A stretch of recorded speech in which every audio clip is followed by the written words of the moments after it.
start, I would like to thank our Camella and Bria partners for inviting us and giving us a chance to present Maybank and its mortgage home product. Makinig kayo kasi lalabas to sa board exam mamaya. May question and answers and identification pa daw. Walang mga letters, wala. So, makinig kayo. So, I'm Grace Angeles. So, I'm the team lead. So, she will be the one to process the application of your clients. Okay. So, who is Maybank? So, Maybank actually, lalabas talaga to sa exam, makinig kayo.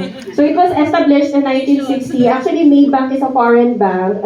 Its main office is based in Malaysia. So, we are not only located in Malaysia, but also in other countries such as Singapore, Cambodia,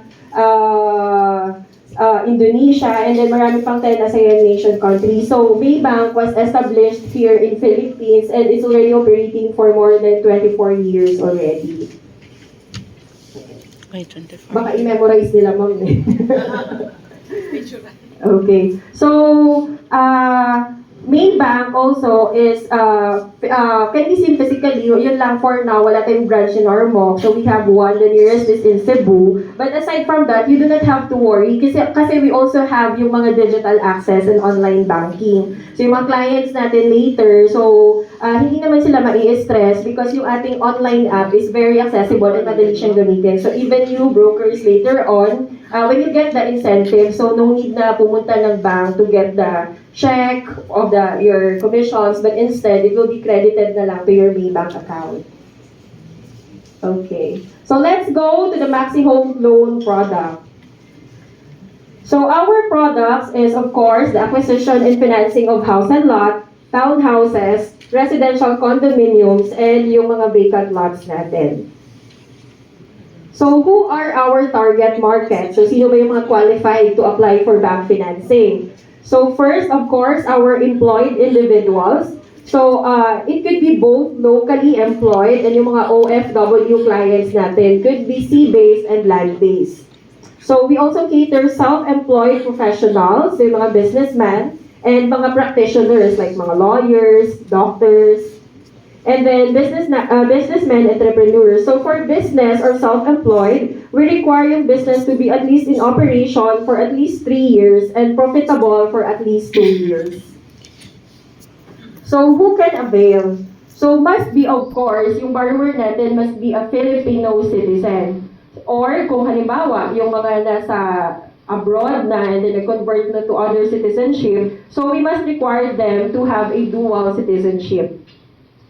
Minimum age to apply for loan is at least 21 years old and maximum age upon maturity is dapat hindi si client lalagpas ng 65 years old.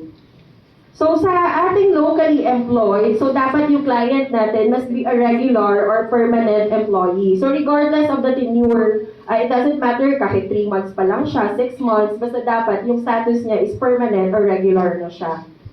So for OFW natin, so dapat required natin siya to be working abroad for at least 2 years. And must be employed siya for land-based OFW, dapat connected siya with the employer for at least 6 months.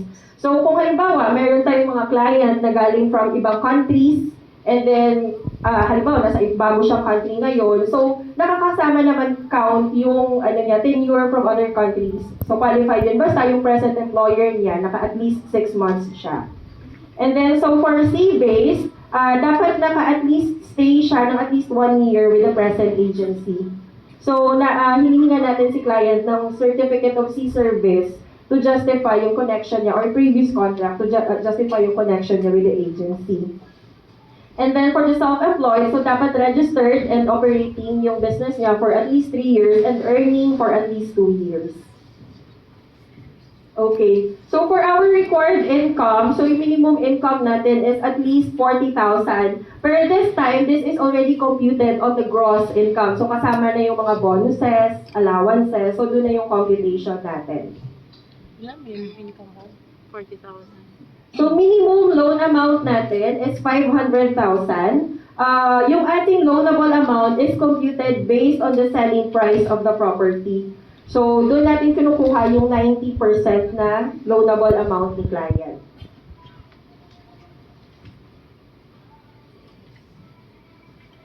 So for the term of the loan, so minsan talaga yung mga client natin is very conscious, di ba, about the maximum term that they can avail for bank. So for locally employed and self-employed, so yung maximum term natin to purchase for house and lot, townhouses and condominium is 30 years. O di ba, parang pag-ibig lang.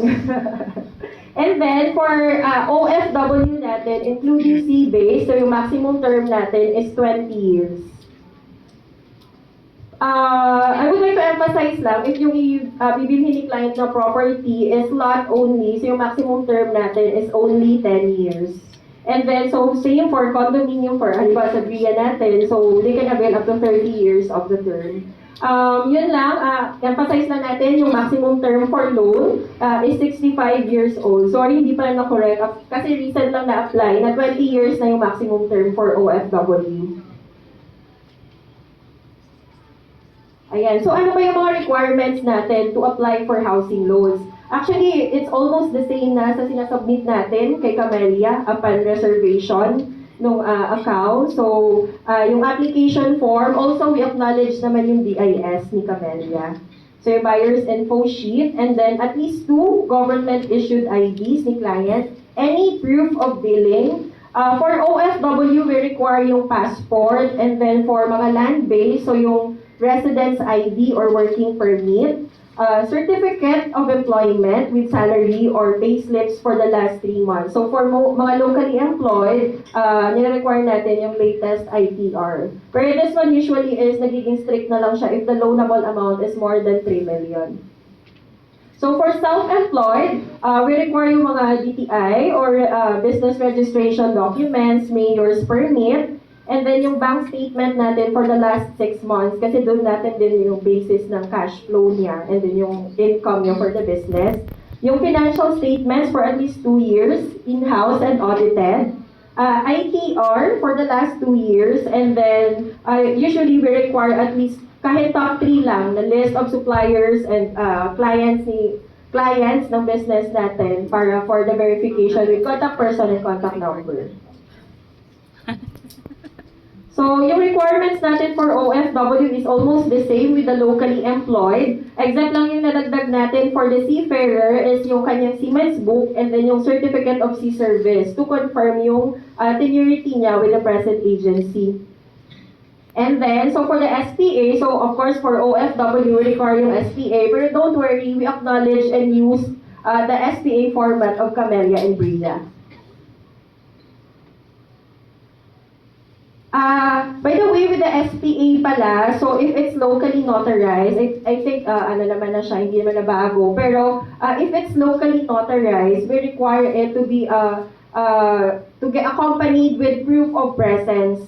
So, kumbaga, especially for mga OFW, so kailangan may kasama tayong proof, like passport entry and departure, na during na notaryo, yung documents is nandito sila.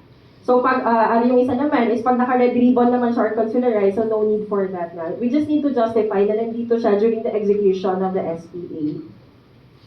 So for collateral requirements, actually ano naman na, kahit kami na lang din naman yung nagko-coordinate nito with Camella. So upon approval, actually we require kahit latest statement of account lang to check lang yung